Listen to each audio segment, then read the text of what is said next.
जय जगन्नाथ दर्शक बंधु आपण जदि बोरवेल पे अप्लाई करथिले तो तार स्टेटस टी चेक कर जानि परिबे आपनकर मार्च अप्रैल रे काम चालू हबो कि नहीं। तो चलंतु जानिबा। तो दर्शक बंधु आपण मान जे हम चैनल रे नुवा ताले सब्सक्राइब लाइक करे बोलंतु ने वीडियो लास्ट मन निश्चित देखंतु। दर्शक बंधु आपण बोरवेल स्टेटस चेक करियो वाला आपण माने गूगल रे सर्च करनियतु ओडिशा बोरवेल। यहाँ पर फास्ट ऑप्शन रे क्लिक करंतु। क्लिक कला पर आपन का आगे एमती गोटे पेज गोटे ओपन हो आपण माने पंजीकरण नंबर दे पारिबे नच निजर मोबाइल नंबर दे पारिबे। आपनकर जदि पंजीकरण नंबर जानि नाहंती ताले एटा निजर मोबाइल नंबर दे दियंतु जो रजिस्टर कला समय रे आपन मोबाइल नंबर देथिले। या पर देखंतु एठारे आपण माने को को ये रे आपण बोरवेल अप्लाई करथिले।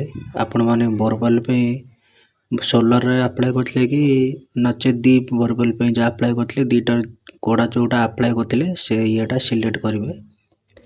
सिलेक्ट कला पर देखंतु एठारे आसी गला एप्लीकेशन स्टेटस टी शो होई गला। देखंतु जदि आपनकर एप्लीकेशन रे अप्रूव एट सेक्शन फेसिबिलिटी जदि शो करूची ताला आपनकर मार्च अप्रैल रे काम चालू ही जीवो।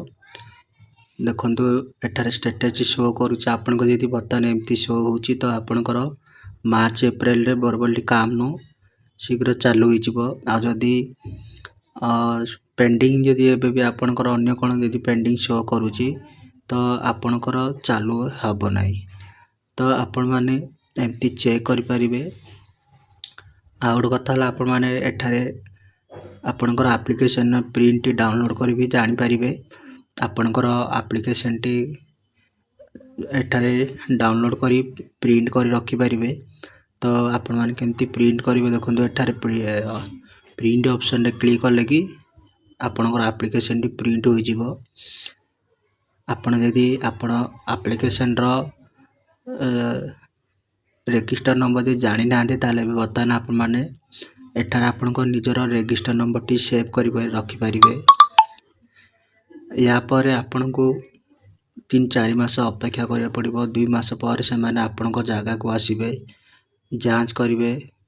तापरे को एरिया रे आपन को पानी होउची से माने मशीन धरि आसीबे से माने चिन्हट करिवे। तापरे मार्च अप्रैल मास रे से माने बोरवेल खोलिवे। बोरवेल खोलिला परे पुणी आउथरे जो करंट पे सुविधा सेटा आउथरे पुणी वर्षे खंडे लागि जिवो। ए काम रे शीघ्र हो नाही। तो दर्शक बंधु आशा करछि आप मान वीडियो निश्चित भल लागिथिबो। आप मान ध्यान चैनल नुवा ताले सब्सक्राइब लाइक करे भूलंतु नाही। जय हिंद।